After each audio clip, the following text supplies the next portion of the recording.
నామంలో ఈ మొదటి ఆదివారం, సెప్టెంబర్ నెల మొదటి ఆదివారం మనమందరం కూడా దేవుని సన్నిధిలో ఉండడానికి దేవుడు కృప చూపించారు. హల్లెలూయా, హల్లెలూయా.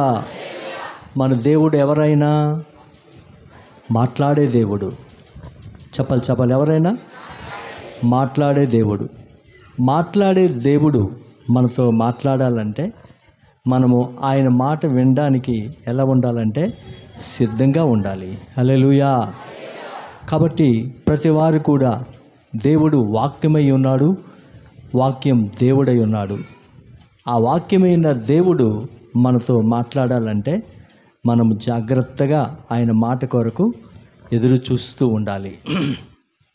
ఆనాడు ప్రవక్తలు, ఆనాడు అనేక మంది దైవజనులు మాట్లాడేటప్పుడు దేవుని ప్రజలైన వారు యోధావారు కావచ్చు, వారు ఇశ్రాయేలు వారు కావచ్చు, వారు ఎవరైనా సరే దేవుడు మాట్లాడినప్పుడు చాలా జాగ్రత్తగా ఏం మాట్లాడతాడా అని వారు దేవుని మాట కొరకు ఎదురు చూస్తూ ఉండేవారు. హల్లెలూయా. మిమ్మల్నైనా మమ్మల్నైనా ఆశీర్వదించేది ఎవరు? చెప్పాలి, దేవుడే. నేను మిమ్మల్ని ఆశీర్వదించను, మీరు నన్ను ఆశీర్వదించరు. మిమ్మల్నైనా నన్నైనా మనందరినీ ఆశీర్వదించాడు దేవుడే. హల్లెలూయా. కాబట్టి ఆ దేవుని దగ్గర మనం జాగ్రత్తగా ఉండి ఆయన మాట కొరకు ఎదురు చూస్తే, ఆయన మాటను మన హృదయంలో చేర్చుకుంటే ఆశీర్వాదానికి కారకుడైన యేసు క్రీస్తు ప్రభుల వారు నీ జీవితాన్ని ఉన్నతంగా మార్చగల శక్తి కలిగిన వాడు యేసు క్రీస్తు ప్రభు అయి ఉన్నాడు. హల్లెలూయా, హల్లెలూయా. కాబట్టి ఆలస్యం చేయకుండా దేవుని వాక్యాన్ని చదువుకుందాం. యెహెజ్కేలు గ్రంథం 47వ అధ్యాయము 1-2 వచనాలు మనం చదువుకుందాం. యెహెజ్కేలు గ్రంథం 47వ అధ్యాయము 1-2 వచనాలు మనం చదువుకుందామా. అతడు మందిరపు గుమ్మమునకు నన్ను తోడుకొని వచ్చెను. మందిరము తూర్పు ముఖముగా ఉండెను. నేను చూడగా మందిరపు గడప క్రింద నుండి నీళ్లు ఉబికి తూర్పుగా పారుచుండెను. ఆ నీళ్లు బలిపీఠమునకు దక్షిణముగా మందిరపు కుడి ప్రక్కను క్రింద నుండి పారుచుండెను. పిమ్మట ఆయన ఉత్తరపు గుమ్మపు మార్గమున నన్ను నడిపించి చుట్టూ త్రిప్పి తూర్పునకు పోవు దారిని బయట గుమ్మమునకు తోడుకొని వచ్చాను. హల్లెలూయా. అందరూ జాగ్రత్తగా ఈ వాక్యం మీద మనసు పెడదాం. ఎందుకంటే దేవుడు ఆత్మ ప్రేరేపణతో ఈ వాక్యాన్ని దేవుడు ఇచ్చాడు. దేవుడు ఆత్మ ప్రేరేపణతో ఇచ్చిన ప్రతి మాట మన జీవితానికి ఎంతో ఉపయోగకరంగా ఉంటుంది, మన జీవితానికి ఎంతో ఆశీర్వాదకరంగా ఉంటుంది. కాబట్టి ప్రతి వారు కూడా మనసు పెట్టి ఈ వాక్యాన్ని జాగ్రత్తగా మనం విందాం. ఈ యెహెజ్కేలు గ్రంథం 47వ అధ్యాయము ప్రారంభ వచనాన్ని 2వ వచనాన్ని మనం చదువుకుంటే ప్రవక్త అయిన యెహెజ్కేలు కనిపిస్తాడు. యెహెజ్కేలు అనే పేరుకు అర్థం ఏమిటంటే దేవుడు బలపరచును అని దాని అర్థం. అందరూ చెప్పాలి, ఏంటది? అందరూ చెప్పాలి, ఏంటది? దేవుడు బలపరచును. కొన్నిసార్లు యెహెజ్కేలు ఏడుస్తున్నప్పుడు, కొన్నిసార్లు యెహెజ్కేలు బలహీనమైపోయినప్పుడు, కృంగిపోయిన స్థితిలో, కొన్నిసార్లు ఎందుకంటే ప్రవక్తగా ఉండి ఆ ప్రజల మధ్యలో దేవుని మాటలు బోధిస్తున్నప్పుడు కొన్నిసార్లు ప్రజలు తిరుగుబాటు చేసేవారు, కొన్నిసార్లు ప్రజలు రాళ్ళతో కొట్టేవారు, కొన్నిసార్లు ప్రజలు అతనికి చాలా వ్యతిరేకంగా మాట్లాడేవారు. అలాంటప్పుడు ఈ ప్రవక్త అయిన యెహెజ్కేలు చాలా బాధపడేవాడు. ఎందుకు ప్రభువా నన్ను నిర్మించుకున్నావు, ఎందుకు ప్రభువా నా ప్రజల దగ్గరికి నన్ను పంపించావు అని కొన్నిసార్లు ఏడుస్తూ ఉండేవాడు, కొన్నిసార్లు దుఃఖపడుతూ ఉండేవాడు, కొన్నిసార్లు వేదనతో నలిగిపోతూ ఉండేవాడు. అలాంటి పరిస్థితుల్లో దేవుడు యెహెజ్కేలును బలపరుస్తూ ఉండేవాడు. హల్లెలూయా. అందుకే యెహెజ్కేలు అనే మాటకు అర్థం ఏమిటంటే దేవుడు బలపరచును. అందుకే ఈరోజు వరకు నువ్వు బ్రతికున్నావు.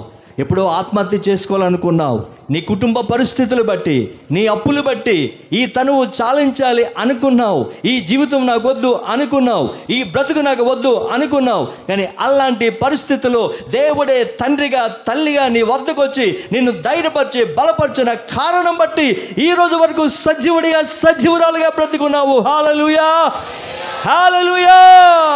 అంటే దేవుడు బలపరచువాడు. చెప్పండి, మనిషి బలహీనపరచువాడు. ఏం చేస్తాడు? నువ్వా? నీ ముఖమా? నీ ముఖం సంతకెళ్ళా? నీకు ఉద్యోగం వస్తుందా నీ లైఫ్లో? నువ్వు ఎప్పుడైనా ఇల్లు కట్టుకుంటావా? నువ్వు ఎప్పుడైనా విమానం ఎక్కుతావా? నీ ముఖం సంతకెళ్ళ. నీకేం వచ్చు, నీకేం తెలుసు అని మనిషి ఏం చేస్తాడు? చెప్పండి, ఎంకరేజ్ చేయండి అమ్మా, డిస్కరేజ్ చేయొద్దండి, ఎంకరేజ్ చేయండి నన్ను. బలహీనపరుస్తాడు. హల్లెలూయా. కానీ నా దేవుడు నిన్ను బలపరచువాడు. గ్లోరీ, హల్లెలూయా, గ్లోరీ, హల్లెలూయా. నా దేవుడు బలపరచువాడు. ఆమేన్, హల్లెలూయా. కాబట్టి యెహెజ్కేలు బలపరిచిన దేవుడు ఈరోజు నిన్ను కూడా బలపరచడానికి ఆయన మన మధ్యలో సంచరిస్తున్నవాడు. కాబట్టి హల్లెలూయా.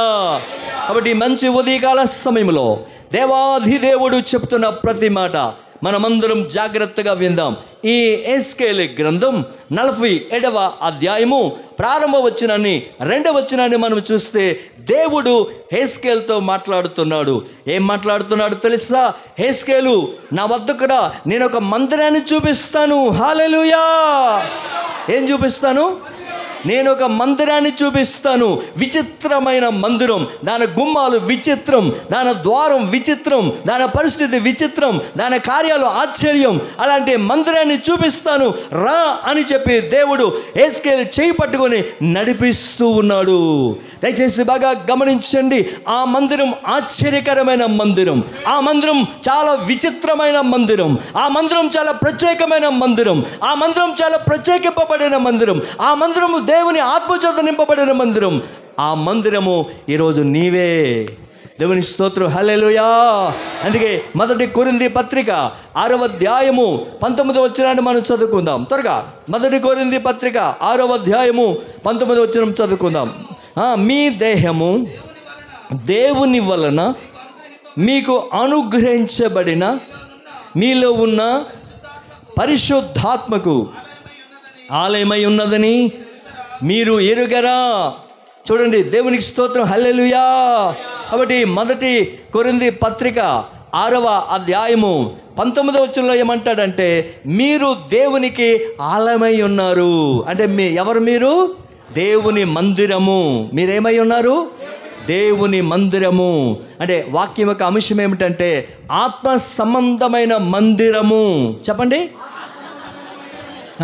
ఆత్మ సంబంధమైన మందిరము. ఈ ఆత్మ సంబంధమైన మందిరం ఎవరు? నీవే. ఆత్మ సంబంధమైన మందిరం ఎవరు?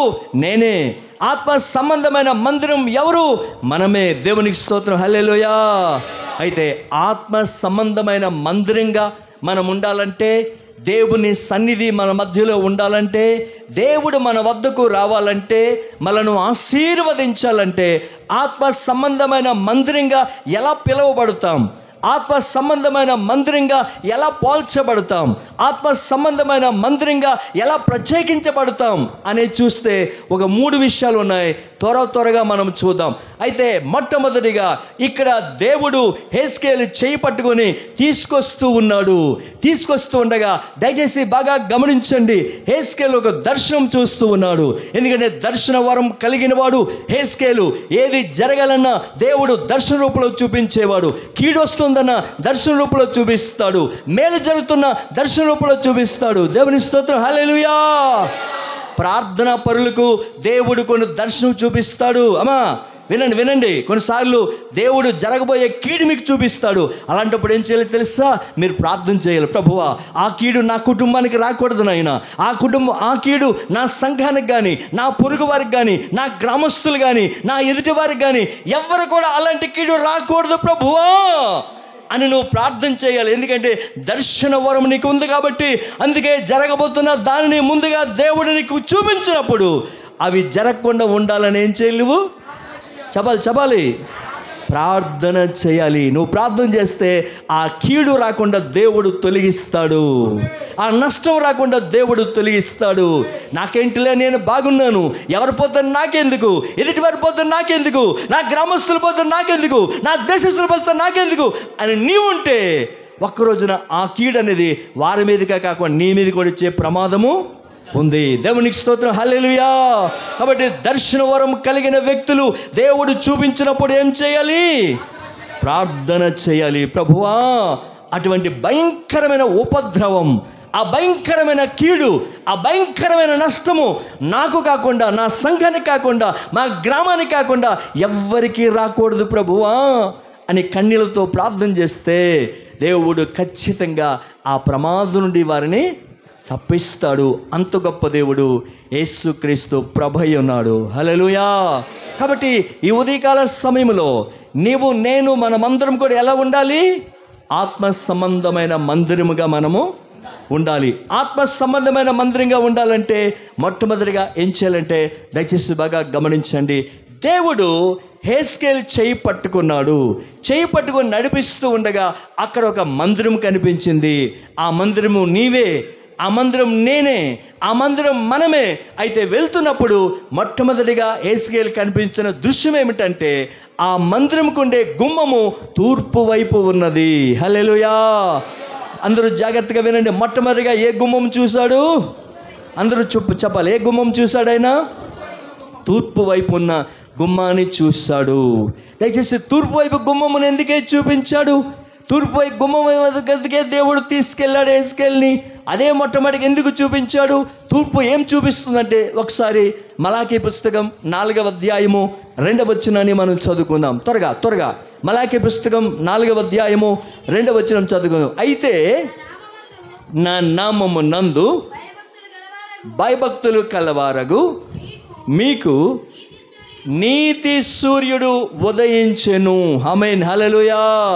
చూడండి, అయితే నా నామమందు భయభక్తులు కలిగిన మీకు నీతి సూర్యుడు ఉదయించెను. ఏ సూర్యుడు? నీతి సూర్యుడు ఉదయించెను. ఎవరా సూర్యుడు అంటే యేసుక్రీస్తు ప్రభువై ఉన్నాడు. ఆయన ఉదయించే దిక్కు ఏమిటంటే తూర్పు దిక్కు. అంటే గుమ్మము ఎటువైపు ఉంది? తూర్పు దిక్కునుంది. అంటే అర్థం ఏంటంటే, అందరూ జాగ్రత్తగా వినండి. తూర్పున నీతి సూర్యుడు ఉదయించినట్లుగా యేసు క్రీస్తు ప్రభు ఉదయిస్తాడు. కాబట్టి అంటే దాని అర్థం ఏంటంటే, తూర్పు వైపున ఎందుకు గుమ్మం ఉందంటే, దేవుని బిడ్డలైన మనమందరము కూడా కష్టకాలంలో, ఆపద సమయంలో, ఇబ్బంది కాలంలో, నష్ట సమయంలో, అనేకమైన ప్రమాద పరిస్థితుల్లో మనమందరం కూడా యేసు వైపు చూడాలి. చెప్పండి, యేసు వైపు చూచుట అని దాని అర్థం. తూర్పు గుమ్మం అంటే అర్థం ఏంటంటే యేసు వైపు చూచుట. అందరూ చెప్పాలి.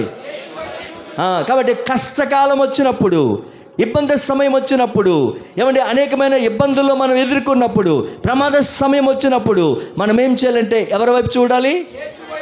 చెప్పాలి, ఎవరి వైపు చూడాలి? అలాగే ఒక క్రైస్తవుడు బుల్లెట్ మీద వెళ్తున్నాడట. దేని మీద?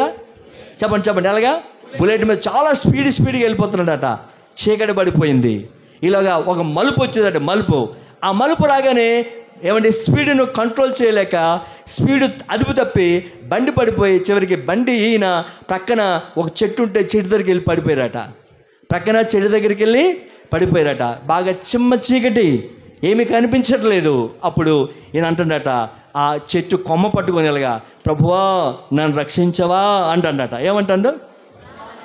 చెప్పాలి, ప్రభువా నన్ను రక్షించవంటే ప్రభు అంటున్నట, కొమ్మదులు రక్షిస్తానంటాడట. ప్రభు ఏమంటాడు? కొమ్మ వదులు రక్షించానంటాడట. ఈయనేమనుకుంటాడు, కొమ్మ వదిలితే పడిపోతాను లోయలో, నా ప్రాణాలు పోతాయి, కాబట్టి కొమ్మ విడిచిపెట్టకుండా, చెప్పండి, కొమ్మ విడిచిపెట్టకుండా ఏమంటున్నాడు? చెప్పండి. ఇక్కడ నోరు తెరవండి అమ్మా. ఎందుకు ఆ కొలాయిల దగ్గర, బ్యాంకుల దగ్గర, పొదుపుల దగ్గర పెద్ద పెద్ద నోర్లు వేసుకొని పెద్ద పెద్దలాగా అరుస్తుంటారు. దేవుని మందిరంలో అరవండి, దేవుడు శక్తి ఇస్తాడు. హల్లెలూయా, హల్లెలూయా, హల్లెలూయా. ఒకప్పుడు నేను మోగవాడిని. ఎవరు నేను అంటే అర్థం ఏంటి? సమాధానం ఇచ్చేవాడిని కాదు. ఒరే నాయన రాజశేఖర్ గారు, ఒరే నాయన చెప్పరా. వేదనాయకం గారు కూడా ఒరే నాయన చెప్పరా అంటే అలాంటి మోగవాడిని నేను. కానీ దేవుడు ఇప్పుడు ఆయన మాటలు పలకడానికి నా నోరు పెద్దగా తెరిచాడు. దేవుని స్తోత్రం. హల్లెలూయా, హల్లెలూయా. కాబట్టి నేనేమంటాడు? కొమ్మ పట్టుకొని ప్రభువా రక్షించండి. ప్రభు ఏమంటాడు? కొమ్మ విడిచిపెట్టి రక్షిస్తానంటాడు. మొత్తానికి వదిలిస్తే చచ్చిపోతున్న భయంతో ఆ కొమ్మ వదలలేదట. చివరికి తెల్లవారి 5 అయింది. 5 అయ్యేసరికి అలా వెలుగు వస్తుంది, చీకటి వెళ్ళిపోతుంది. ఇంతకీ ఎక్కడో అని చెప్పి ఇలా కింద చూడగానే ఆయనకి భూమికి జాండెత్తులో ఉన్నాడట. ఆయన ఎలా ఉన్నాడు? ఎంత ఎత్తులో ఉన్నాడు? జాండెత్తులో ఉన్నాడట. అంటే కొమ్మ వదిలితే భూమి మీద ఉంటాడు ఆయన, కానీ పడిపోయే ప్రమాదం. కానీ ఈయనేమంటాడు? ప్రభు ఏమంటాడు? కొమ్మదులు రక్షిస్తానంటాడు. కానీ ఏమంటాడు? ప్రభా నన్ను రక్షించుకో. అలాగే చాలామంది తనకి ఇష్టమైనది పట్టుకుంటారు. ప్రభా నాకు సహాయం చేయి, ప్రభా నాకు తోడురాయి, ప్రభా నాకు దీవించు, ప్రభా నన్ను ఆశ్రయించు, ప్రభా నన్ను అందాలను ఎక్కించు, ప్రభా నన్ను విమానం ఎక్కించు, ప్రభా నాకు ఇల్లు ఇవ్వు, ప్రభా నాకు డబ్బు ఇవ్వు, ప్రభా నాకు ఉద్యోగం ఇవ్వు అని చాలామంది ఇష్టమైనది పట్టుకొని చాలామంది ప్రభుని అడుగుతుంటారు. దేవుని స్తోత్రం. హల్లెలూయా. నీకు ఇష్టమైనది దేవునికి ఇష్టం ఉండదు. దేవునికి ఇష్టమైంది నువ్వు చేయగలిగితే దేవుడు ఉన్నతమైన స్థితిలోని ప్రభు నిన్ను నడిపిస్తాడు. ఆమేన్. హల్లెలూయా, హల్లెలూయా. కాబట్టి ఈ మంచి ఉదయకాల సమయంలో మొదటి ఆరాధనలో దేవుని బిడ్డలైన మనమందరం కూడా తూర్పు వైపు చూచుట అని అర్థం ఏంటంటే, తూర్పు కిటికీ వైపు లేకపోతే తూర్పు గుమ్మం వైపు ఆ వ్యక్తిని దేవుడు ఎందుకు నడిపించాడంటే, కష్టకాలంలో ఓ యేస్కేలు నువ్వు చాలా బాధపడిపోతున్నావు, యూదా వారు ఏదో అన్నారని, ఇశ్రాయేల్ వారు ఏదో అన్నారని, కష్టకాలంలో నష్ట సమయంలో నువ్వు ఎవరి వైపు చూడాలి? యేసు వైపు చూడాలి. హల్లెలూయా. యేసు వైపు చూస్తే మనకు సహాయం కలుగుతుంది. ఒక వ్యక్తి చూడండి ఎలా చూసాడో చూద్దాం. మొదటి రాజుల గ్రంథం 18వ అధ్యాయము 42వ వచనం చదువుకుందాం. త్వరగా మొదటి రాజుల గ్రంథం 18వ అధ్యాయము 42వ వచనం. ఆహాబు భోజనము చేయబోయాను, కానీ ఏలియా కర్మేలు పర్వతం మీద పోయి నేల మీద పడి మోకాల మధ్యలో ఉంచుకొని తరువాత అతడు నీవు పైకి పోయి సముద్రం వైపు చూడమనగా చూచి ఏమీ కనబడలేదనగా అతడు 7 మారులు పోయి చూడమని చెప్పాను. 7వ మారు చూచుచుండగా అతడు చూచి అదిగో మనిషి చెయ్యంత చిన్న మేఘము పైకి వచ్చుచున్నది. హల్లెలూయా. అందరూ జాగ్రత్తగా వినాలి. కాబట్టి మొట్టమొదటిగా మనం ఏం తెలుసుకున్నాం? కష్టకాలంలో, ప్రమాద సమయంలో, ఏమండి ఆపద కాలంలో, ఏ పరిస్థితుల్లోనైనా మనం ఎవరమైనా సరే ఎటువైపు చూడాలి? యేసు వైపు చూడాలి. యేసు వైపు చూస్తే సహాయం వస్తాము. కొంచెం ముందు సర్దుకండి. వెనక్కి కూర్చుండిపోతున్నారు. కొంచెం ముందుకు రావాలి. సర్దుకుందాం. ముందు వచ్చిన కొంత ముందుకు వస్తే ఆవిడ వెనక్కి వచ్చిన ముందుకు వస్తారు. త్వరగా సర్దుకోవాలి. దేవుని స్తోత్రం. హల్లెలూయా. కాబట్టి కష్టకాలంలో, ఆపద సమయంలో, ఇబ్బంది కాలంలో, ఎలాంటి పరిస్థితుల్లోనైనా మనం ఎవరి వైపు చూడాలి? యేసు వైపు చూడాలి. దయచేసి బాగా గమనించండి. ఇక్కడ చదవబడిన వాక్య భాగాన్ని అందరూ జాగ్రత్తగా మనసులో పెట్టుకోవాలి. ఈ మొదటి రాజులు 18వ అధ్యాయము 42వ వచనం చూస్తే అక్కడ షోమ్రోన్ పట్టణం ఉంది. ఆ షోమ్రోన్ పట్టణంలో భయంకరమైన కరువు ఉంది. 3.5 సంవత్సరాలు భయంకరమైన కరువు ఉంది. కరువు అంటే వర్షాలు పడడం లేదు, కాబట్టి మంచు కురవడం లేదు. ప్రజలు త్రాగడానికి ఇబ్బందికరంగా ఉంది, ప్రజలు భోంచేయడానికి ఇబ్బందికరంగా ఉంది, ప్రజలు జీవించడానికి ఇబ్బందికరంగా ఉంది. గల కారణం ఏమిటంటే ఆ షోమ్రోను పట్టణంలో భయంకరమైన కరువు అనేది ఉంది. ఆ భయంకరమైన కరువు ఉన్న పరిస్థితులను బట్టి ఏలియా ఏం చేశాడంటే దేవుని వైపు చూశాడు. హల్లెలూయా. అంటే కర్మేలు పర్వతం మీదకి వెళ్ళి మోకాల మధ్యలో ముఖం పెట్టుకోవడం అంటే అర్థం ఏంటంటే అక్కడ ఏలియా ప్రార్థన చేస్తూ ఉన్నాడు. ప్రార్థన చేయడం అంటే అర్థం ఏంటంటే కష్టకాలములో, ఆపద సమయములో, కరువు కాలములో, ఇబ్బంది కాలములో, నష్ట కాలములో ఇక్కడ ఏలియా ఎవరి వైపు చూస్తుండంటే దేవుడి వైపు చూస్తున్నాడు. హల్లెలూయా. గొప్ప దేవుడు. హల్లెలూయా. భయంకరమైన కరువుతో ప్రజలు అల్లాడిపోతూ ఉన్నారు. భయంకరమైన కరువుతో ప్రజలు నీళ్లు త్రాగడానికి లేవు. భయంకరమైన కరువులో ప్రజలు ఆహారం తినడానికి లేదు. చాలా ఇబ్బంది పడిపోతున్నారు. అలాంటి సమయంలో ఏలియా మాత్రం కర్మేలు పర్వతం మీదకి వెళ్ళి మోకాల మధ్యలో ముఖం పెట్టుకొని దేవునికి ప్రార్థన చేశాడు. అంటే దేవుని వైపు చూశాడు. కష్టకాలంలో దేవుని వైపు చూశాడు. ప్రమాదం వైపు దేవుని వైపు చూశాడు. కరువు కాలంలో దేవుని వైపు చూశాడు. ఎవరు దేవుని వైపు చూశారు? ఏలియా దేవుని వైపు చూశాడు. ఆ దేవుడు ఏం చేశాడంటే వెంటనే అవండి అరచేయంత మేఘం వచ్చి విస్తారమైన వర్షం కురిచినట్లుగా దేవుని వాక్యములో చూస్తూ ఉన్నాం. హల్లెలూయా. కరువులో సైతం వర్షాన్ని కురిపించిన దేవుడు, కరువులో సైతం పోషించగల దేవుడు, కష్టకాలంలో సాయం చేయగల దేవుడు, ఇబ్బంది కాలంలో నడిపించగల దేవుడు ఆయనే యేసు ప్రభువై ఉన్నాడు. గొప్ప దేవుడై ఉన్నాడు. హల్లెలూయా. హల్లెలూయా. ఆ గొప్ప దేవుని వైపు మనం చూడాలి. ఈరోజు చాలామంది ఎందుకు నష్టపోతున్నారు? దేవుని వైపు చూడటం లేదు. కష్టకాలంలో దేవుని వైపు చూడటం లేదు. అనారోగ్యం వచ్చినప్పుడు దేవుని వైపు చూడట్లేదు. చూడండి, చాలామంది మన తెలివిలో ఏం చేస్తారు తెలుసా? ఇప్పుడు అనారోగ్యం వచ్చినప్పుడు మంచం మీద ఉంటాం. మంచం మీద ఉన్నప్పుడు మనము హాస్పిటల్కి వెళ్ళాలంటే ఎలాగ వెళ్తాం? కొంచెం దేవుడు శక్తి ఇస్తాడు, నడుస్తాం అనుకోండి. కాబట్టి నడిచినప్పుడు కూడా మనం హాస్పిటల్కి ఎలా వెళ్తాం? చెప్పనా? ఆటోగానో, కారుగానో, బస్సుగానో ఏదో ఒక దీని మీద మనం వెళ్తాం. ఎక్కడికి? మరి అదే సమయంలో చర్చికి ఎందుకు రాము? అదిగో జగ్గగా చెప్పి విశ్వాసం లేదు. దేవుడు చూస్తాడు. అమ్మా, నీకెంత తెలివి ఉంటే నిన్ను పుట్టించిన, లోకం పుట్టించిన, సృష్టిని పుట్టించిన నాకెంత తెలివి ఉంటుంది అంటాడు దేవుడు. ఏమండి, బాగాలేనప్పుడు హాస్పిటల్కి అయితే మనం ఆటో మీద వెళ్ళిపోతాం. బాగాలేనప్పుడు ఏమండి బస్సు మీద వెళ్ళిపోతాం, లేకపోతే కారు మీద వెళ్ళిపోతాం. కానీ అదే సమయంలో బాగాలేనప్పుడు దేవుని మందిరానికి రావాలనే ఆశ ఎందుకు మనకు ఉండదు? అంటే దేవుని మందిరం అంటే అంత సులువు అనమాట. దేవుని మందిరం అంటే అంత చులకన అనమాట. నువ్వు దేవుని మందిరాన్ని చులకనగా చూస్తే దేవుడు నిన్ను కూడా చులకనగా నన్ను గణపరచు వారిని చెప్పాలి నేను గణపరిచెదను. హల్లెలూయా. హల్లెలూయా. కాబట్టి దావీదు దేవుణ్ణి గణపరిచాడు. అందుకే ప్రజలందరూ అన్నారు, సౌలుకి 1000 కలుదయు, దావీదుకి 10,000 కలుదయు అని దావీదుని ఏం చేశారు? ప్రజలు గణపరిచారు. నువ్వు దేవుని గణపరిస్తే, నువ్వు దేవుని మందిరానికి వస్తే దేవుడు నిన్ను కూడా గణపరుస్తాడు. నీ తల దించుకున్నట్లుగా చేయడు. నిన్ను ఏమన్నా అనాథగా విడిచిపెట్టడు. నా దేవుడు అంత గొప్ప దేవుడు. యేసుక్రీస్తు ప్రభువై ఉన్నాడు. దేవుని నామానికి మహిమ కలుగును గాక. దేవుని నామానికి ప్రభావం కలుగును గాక. కాబట్టి కష్టకాలంలో, ఇబ్బంది సమయంలో, కరువు కాలంలో మనం ఎవరి వైపు చూడాలి? దేవుని వైపు చూడాలి. కాబట్టి దేవుడు హెస్కేల్ చెయ్యలా పట్టుకొని హెస్కేల్ నడిపిస్తున్నాడు. ఎక్కడ నడిపించాడు? మందిరం అంటారు, తూర్పు అంటారు, పడమర అంటారు. నిజంగా మీతో నేను పడలేక పోవచ్చున్నాను.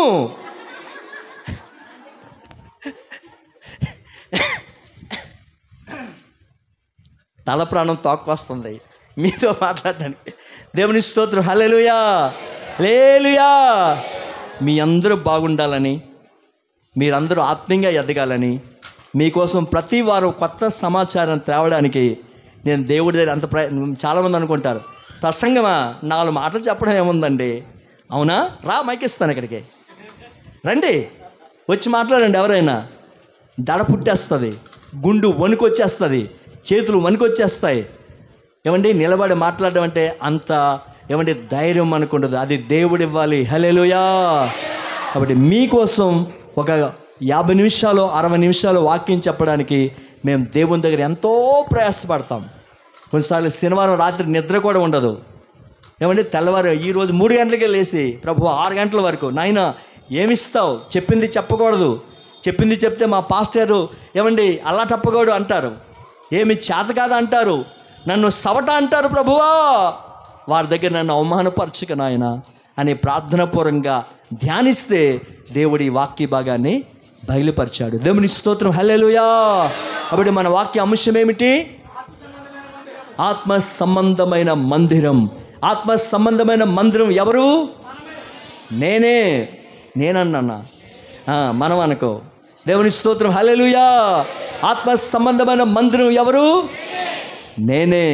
కాబట్టి నేను ఆత్మ సంబంధమైన మందిరంగా ఉండాలంటే ఒకటి, ఈ మందిరంకు ఉండే గుమ్మం ఎటువైపు ఉంది? తూర్పు వైపు ఉంది. తూర్పు అనేది ఏం చూపిస్తుంది? యేసు ప్రభుల వారిని చూపిస్తుంది. నీతి సూర్యుడు ఉదయించెను. భయభక్తులు కలిగిన వారికి ఏమండి మలాకి 4:2 ప్రకారంగా బైబిల్ అంటుంది నీతి సూర్యుడు ఉదయించెను. ఎవరా నీతి సూర్యుడు? యేసు క్రీస్తు ప్రభు అయి ఉన్నాడు. నువ్వు ఆరాధించే దేవుడు నీతి కలిగిన వాడు. నువ్వు ఆరాధించే దేవుడు పరిశుద్ధత కలిగిన వాడు. నువ్వు ఆరాధించే దేవుడు మహోన్నతుడు, మృత్యుంజయుడు, మరణాన్ని గెలిచినవాడు, సమాధిని గెలిచినవాడు, లోకాన్ని గెలిచినవాడు, పాపాన్ని గెలిచినవాడు. అలాంటి గొప్ప దేవుడికి చప్పట్లు కొడదాం. గ్లోరీ, హల్లెలూయా, హల్లెలూయా. ఇప్పుడే పరిశుద్ధాత్మ ఒక్కొక్కరి మీద దిగవచ్చును గాక. అదిగో దేవుని మేఘం వస్తుంది, అదిగో దేవుని మహిమ వస్తుంది, అదిగో పరిశుద్ధాత్మ దేవుడు వస్తున్నాడు. గ్లోరీ, హల్లెలూయా. మన్నించాలి ప్రభువా, ఈ కనవర్తనాలను మన్నించాలి ప్రభువా. పరిశుద్ధాత్మ అగ్ని రవాలి, ఒక్కొక్కరు మండాలి, ఒక్కొక్కరు మంచు కలగాలి. గ్లోరీ, హల్లెలూయా, హల్లెలూయా, హల్లెలూయా, హల్లెలూయా, హల్లెలూయా, హల్లెలూయా, హల్లెలూయా. కాబట్టి ప్రియులరా, దేవుని మందిరంకుండే ఆ గుమ్మం తూర్పు వైపున ఉన్నట్లుగా, తూర్పు అనేది నీతిశ్వరుడైన యేసు క్రీస్తు ప్రభుల వారిని చూపిస్తుంది. కాబట్టి కష్టకాలములో, ఆపద సమయంలో, కరువు కాలములో, వ్యాధి సమయంలో మనం ఎవరమైనా సరే ముందు ఎవరు చూడాలి? యేసు వైపు చూడాలి. దేవుని స్తోత్రం, హల్లెలూయా. యేసు వైపు చూస్తే మనకు సహాయము కలుగుతుంది. కాబట్టి ఆ విధంగా షోమ్రోన్ పట్టణం అంతా కూడా భయంకరమైన కరువుతో ఉంది. ఆ భయంకరమైన కరువుతో ఉన్న సమయంలో ఏలియా మాత్రం పర్వతం మీదకి వెళ్ళి, కల్మేరు పర్వతం మీదకి వెళ్ళి అక్కడ ఏలియా ఏం చేశాడంటే మోకాల మధ్యలో ముఖం పెట్టుకొని ప్రార్థన చేశాడు. అంటే ఏలియా ఎవరి వైపు చూశాడు? దేవుని వైపు చూశాడు. దేవుడు వెంటనే ఏం చేశాడంటే ఏలియా చూశాడు కాబట్టి ఏలియా తన వైపు కష్టకాలంలో, కరువు కాలంలో ఏలియా దేవుని వైపు చూడగలిగాడు కాబట్టి వెంటనే దేవుడు ఆకాశాన్ని తెరిచి, ఆకాశాన్ని చీల్చి పైన వర్షాన్ని కురిపించాడు. ప్రజలందరూ నీళ్లు త్రాగారు, ప్రజలందరికీ పంటలు పండాయి, ప్రజలందరూ క్షేమముగా ఉన్నారు. అలా ఉండడానికి కారణం ఏమిటంటే ఏలియా దేవుని వైపు చూశాడు. హల్లెలూయా. కాబట్టి ఈరోజు సహాయం ఎందుకు మనకు రాలేదు అంటే ఏమంటే మనము దేవుని వైపు చూడటం లేదు. దేవుని వైపు చూడలేని కారణం బట్టి చూడండి, ఒక ఆవిడ సహాయం కోసం ఎవరి వైపు చూస్తుందో చూడండి, చూపిస్తాను బైబిల్లో. త్వరగా ముందుకు వెళ్దాం, త్వరగా చదువుకుందాం. పరిశుద్ధ గ్రంథం నుండి 2వ రాజుల గ్రంథం 6వ అధ్యాయము 24, 25, 26 మనం చదువుకుందాం త్వరగా. అటు తర్వాత సిరియా రాజైన బెన్హదదు తన సైన్యమంతటిని సమకూర్చుకొని వచ్చి షోమ్రోనుకు ముట్టడి వేసెను. అప్పుడు షోమ్రోనులో క్షామము కలిగి ఉండగా గాడు యొక్క తల అరపావురపు రెట్ట 5 రూపాయలకును అమ్మబడెను. వారు అంత కఠినముగా ముట్టడి వేసి ఉండిరి. అంతటా ఇశ్రాయేలు రాజు పట్టణము ప్రాకారం మీద సంచారము చేయగా ఒక స్త్రీ రాజును చూచి, రాజవైన ఏలినవాడా సహాయము చేయము, కేకలు వేయగా విని యెహోవా సహాయము చేయకపోతే నేను ఎక్కడ నుండి. చాలమ్మా, దేవునికి స్తోత్రం, హల్లెలూయా. ఇదొక కరువు, ఇందాక మాట్లాడింది అదొక కరువు.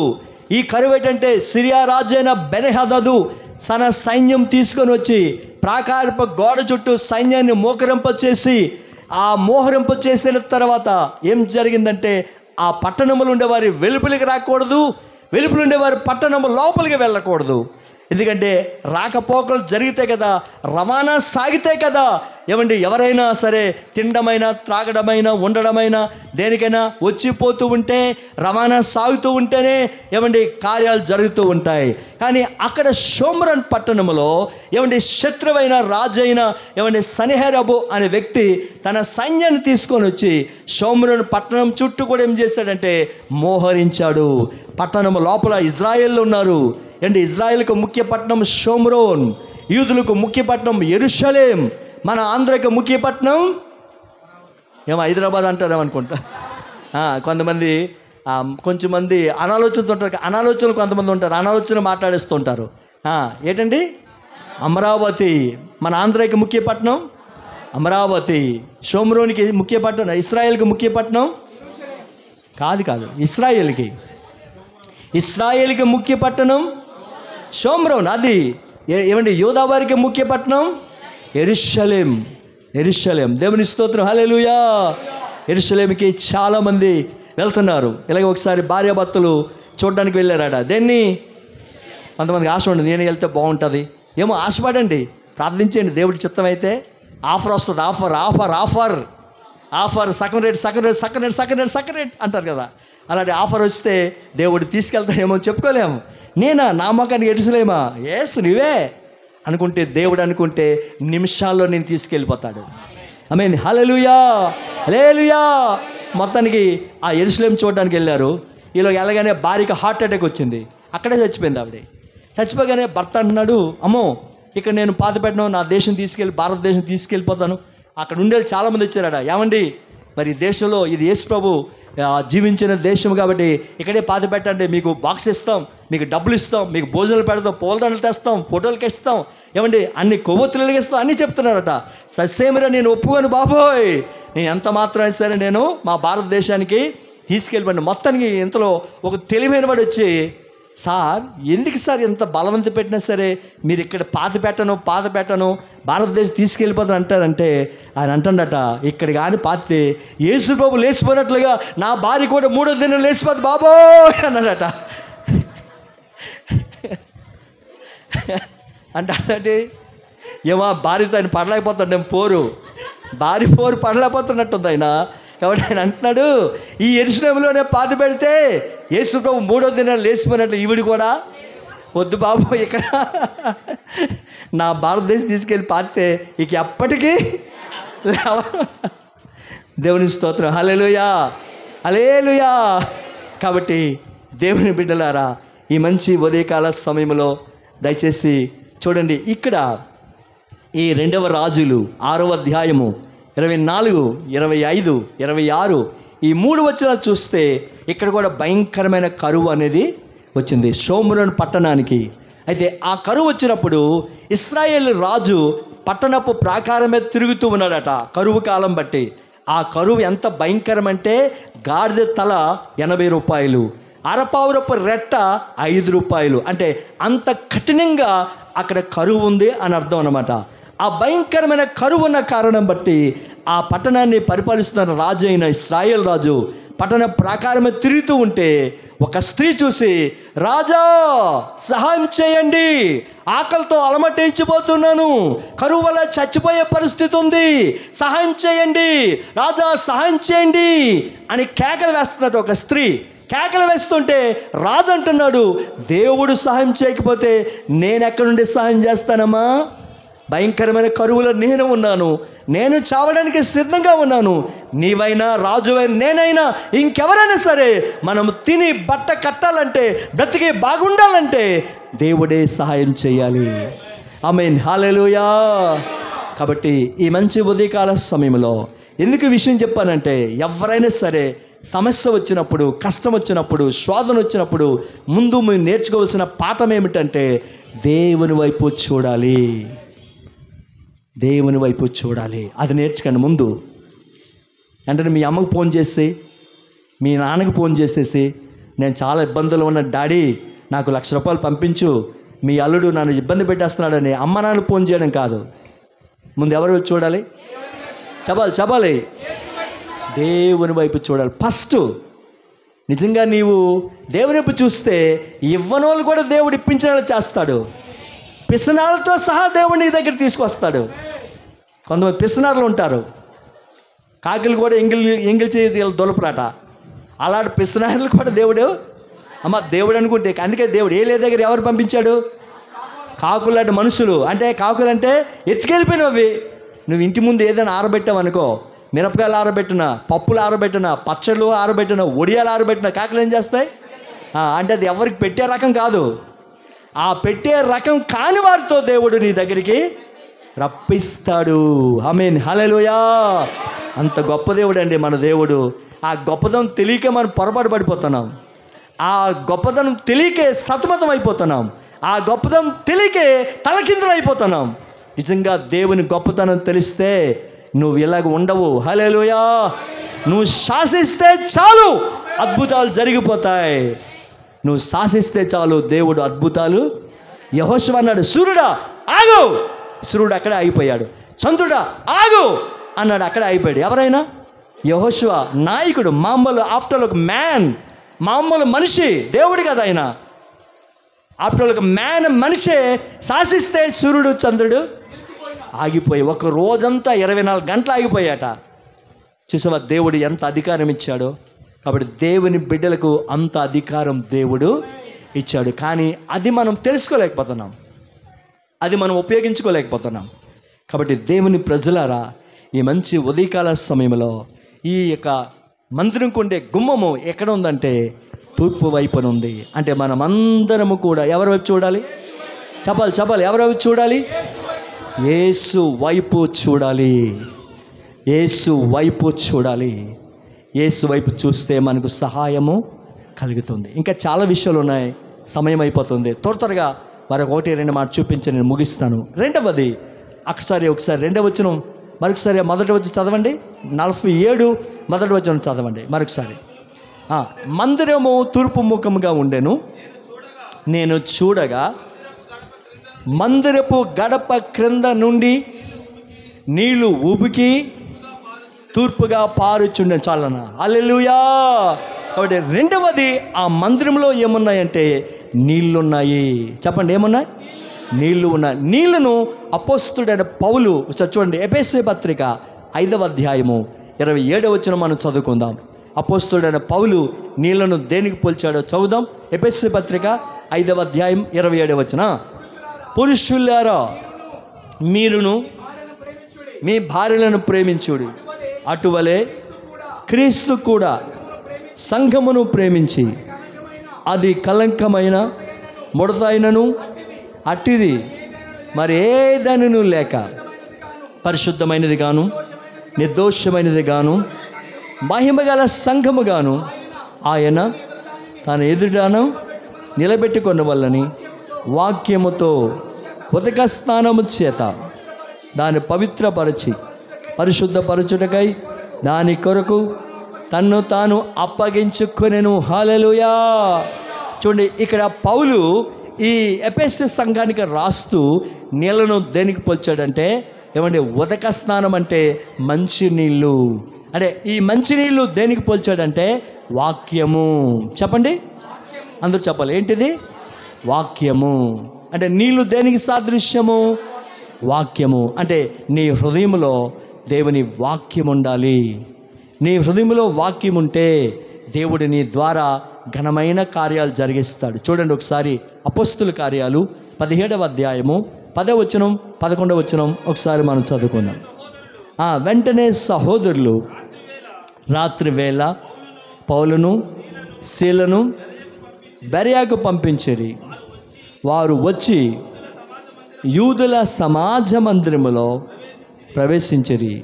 వీరు తెస్సలోనికలో ఉన్న వారి కంటే గనులయుండిరి గనుక ఆసక్తితో వాక్యమును అంగీకరించి పౌలును శీలయను చెప్పిన సంగతులు అలాగున్నవో లేవో అని ప్రతిదినమును లేఖనములను పరిశోధించుచు వచ్చిరి. ప్రియులారా, ఈ అపోస్తుల కార్యాలు మేమండి 17వ అధ్యాయము 10వ వచనం 11వ వచనం చూస్తే ఇక్కడ బెరయా సంఘము లేక బెరయా విశ్వాసులు ఎలాంటి వారంటే వారు గనులట. చెప్పండి, గనులు అవడానికి కారణం ఏంటంటే వారు వాక్యాన్ని పరిశోధించేవారు, వాక్యాన్ని చదివేవారు, వాక్యాన్ని గ్రహించేవారు, వాక్యానుసారంగా వారు జీవించేవారు. అలా జీవించిన కారణం బట్టి అక్కడ వాళ్ళు ఎలా కనిపిస్తున్నారంటే గనులుగా, అంటే ఘనమైన కార్యాలు చేసేవారట, గొప్ప గొప్ప కార్యాలు చేసేవారట. వారు వెళ్తే రోగులు స్వస్థపడేవారట, వారు ప్రార్థన చేస్తే అనేకమైన ప్రార్థనలకు జవాబు వచ్చేదట, వారు ఎవరికోసమైనా ప్రార్థన చేస్తే వారికి ఉద్యోగం వచ్చేదట, వారు ఎవరికోసమైనా ప్రార్థన చేస్తే వారు స్వస్థత కలిగేదట. అంటే అక్కడ ఉండే ఈ సంఘస్థులు, బెరయా సంఘస్థులు ఎలాంటి వారంటే వారు గనులని ఎవరంటారు? ఘనకార్యాలు చేసేవారిని గనులు అంటారు. కాబట్టి దేవుడు అలా వాడుకోవడానికి కారణం ఏంటంటే వారు వాక్యానుసారంగా జీవించేవారు, వాక్యానుసారంగా బ్రతికేవారు. అలా బ్రతికిన కారణం బట్టి దేవుడు వారిని గనులుగా ఏం చేశాడు? వాడుకుంటూ ఉన్నాడు. అదే రీతిగా నిన్ను కూడా నీ గ్రామంలో, నీ సంఘములో, నీ ప్రాంతంలో, నువ్వున్న విధానములో ప్రభు నిన్ను వాడుకోవాలంటే నీ హృదయంలో ఏముండాలంటే వాక్యం ఉండాలి. వాక్యానుసారమైన జీవితాన్ని మనం కలిగి జీవించాలి. కాబట్టి ప్రియులరా, ఈ మంచి ఉదయకాల సమయంలో ఈ మొదటి ఆరాధనలో దేవుడు చెప్తున్నాడు, మనమందరం కూడా ఆత్మ సంబంధమైన మందిరంగా కట్టబడాలంటే ఒకటి మనం యేసు వైపు చూడాలి, రెండవది మనలో ఏముండాలి? వాక్యం ఉండాలి. మూడో మాట చెప్పేసి ముగిస్తాను. ఒకసారి 47వ అధ్యాయము 2వ వచనం చదవండి. పిమ్మట ఆయన నన్ను నడిపించి చుట్టూ త్రిప్పి చాలన్న దేవుని స్తోత్రం, హల్లెలూయా. రెండవది మనం చూస్తే మరొక గుమ్మము కనిపిస్తుంది. అదేమిటంటే ఉత్తరపు గుమ్మము. చెప్పండి, ఉత్తరపు గుమ్మము. అది కూడా చూపించాడు. ఏమిటి ఉత్తరపు గుమ్మము అని మనం ఆలోచన చేస్తే ఒక్కసారి 48వ కీర్తన 2వ వచనం మనం చదువుకుందాం. ఉత్తర దిక్కున మహారాజు పట్టణమైన సియోను పర్వతము రమ్యమైన ఎత్తుగల చోట ఉంచబడి సర్వభూమికి సంతోషకరముగా ఉన్నది. ఉత్తరం అనేది పరలోకానికి చూపిస్తుంది. అమ్మా ఇక్కడ అంటున్నాడు ఈ 48వ కీర్తన 2వ వచనం మనం చదివితే ఉత్తరమున సభాపర్వతం ఉంది, అది సియోను ఎత్తుగా ఉంది. అంటే అది పరలోకం. సియోన్ అంటే అర్థం ఏంటి? ఇక్కడ పరలోకం అంటే ఎత్తుగా ఉంది, అది కొలతలేనిది, చాలా ఎత్తుగా ఉంది పరలోకం. కాబట్టి ఆ పరలోకము దేనికి పోల్చబడిందంటే ఉత్తరపు దిశకు పోల్చబడింది.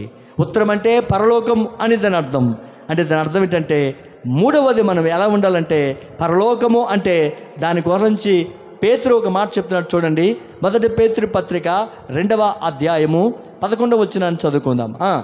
మొదటి పేతురు పత్రిక, ప్రియులారా మీరు పరదేశులను యాత్రికులనై ఉన్నారు గనుక ఆత్మకు విరోధముగా పోరాడు శరీర ఆశలను విసర్జించి అన్యజనులు మిమ్మును ఏ విషయంలో దుర్మార్గులను దూషించుతారో ఆ విషయంలో వారు మీ సత్క్రియలను చూచి వాటిని బట్టి